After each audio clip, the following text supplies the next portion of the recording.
I'm with Mike Sayers, director of the USA Cycling team. Tell us about yesterday. Great day. I mean, like dream day, kind of. Travis really came through. I think it showed everybody what a good rider, a classy rider he is. He's been knocking on the door for a long time, and I think he broke through yesterday. And so we're just going to try to continue the momentum. We had some plans for the under-23 jersey, which clearly worked out. So, it was a really good day yesterday, and we'll just continue riding the wave. So you had Tyler Stites in the break, and he ended up with the U23 jersey. What's your plan for him going forward? Is this something you're going to be able to keep for a few days? We'll play by ear. I mean, we're a little focused on Travis right now. Tyler is they're going to stick together today, and actually the way the stage kind of plays out today, the objectives of both riders kind of work together. So we're just, they know each other from Tucson. They spend a lot of time together, so that's helpful. And we're just going to kind of go with the general plan that we have, and then we'll see what happens after the finish, because at this point we're still kind of running on a day-by-day operation, which is kind of how we were approaching the race in general, and we're just going to stick with that plan. When you had Tyler out in the break yesterday, how was that playing out in the car as far as what you expected? I mean, it looked like it was going to be a sprint stage no matter what. Well, yeah, we were trying to use the strength of the riders to get us where we needed to go, and the time bonus was relatively key to that happening. And then beyond that, it was just kind of a decision of, do we bring him back? Do we leave him out there? When Shar went back, and with the Astana guy going back, it kind of forced our hand a little bit. I would have preferred that maybe he tried to go through the second time bonus, but it's cycling. You got to play with what you have. So out there in Winters, it looked a little confusing with the sprint. Was there any conversation as to, because it looked like Shar maybe went a little early and then there was some mix-up?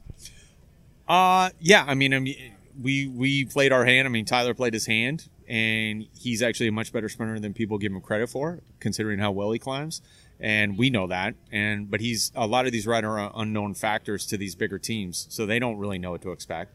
And Creed is a good director who is a world tour guy, and between Creed and I, we think we understand the landscape pretty well, so we just went with what we felt was best. Last thing on McCabe coming into the finish, what did you guys do to try to get him in position, or you just rely on his skills of just doing what he does, surfing wheels and getting in the right spot? No, we had a plan. I mean, the plan actually, it's kind of amazing. It went pretty well. I was very clear that there was going to be a team that was going to overcook it early, and that was the Dutch guys.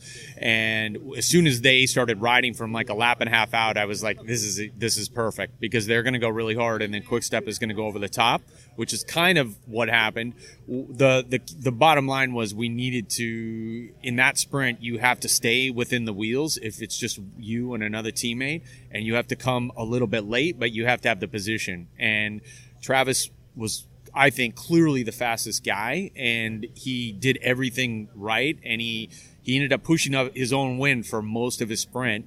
So, I mean, he played it right. He had a little kind of hiccup in the middle, but ultimately he did what we said, which is the guys got him in position to sit the wheel in the last kilometer, and then it's just up to him to have the speed to come through. And they did, and he did, and so it worked out. You said yesterday, you told me, look, we've basically won already, but you've had a night to sleep on it.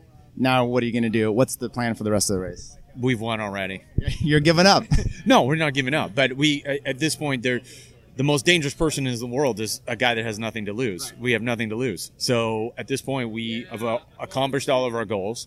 We've done everything that we want, and so now we have to have new goals. But ultimately, we've won. We have house money now. So no matter what happens, we're going to continue to be aggressive, because that's my style. We're going to continue to race every single day as hard as we can, because that's the objective of the team. And the riders are still here from a development standpoint to learn.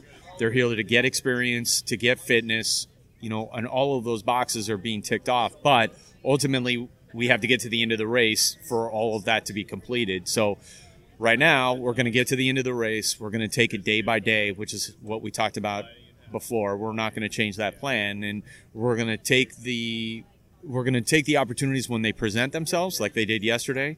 More opportunities will present themselves, and we will try to capitalize on those. Any predictions for today?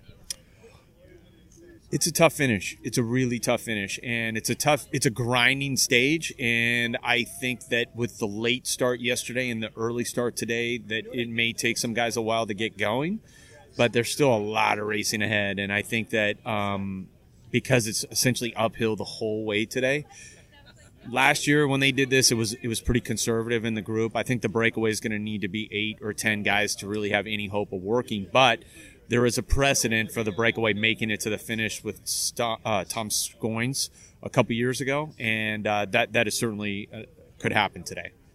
So they don't have that big climb up the backside. So do you think it'll be a reduced group, but probably bigger than last year? And then they have a little kick up actually to the finish. Right. So the finish is really hard.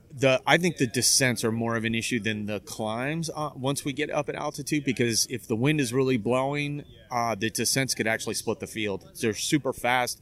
You're at altitude, so your speed goes up because you have less wind resistance. If the wind is blowing, it's a little more exposed. The run in is a little bit easier because you have that flat section along Pioneer Trail. But ultimately, you would have to work really hard to get guys back if they're more than like 45 seconds down going over the last climb. I really appreciate it. Good luck today. All right, thanks.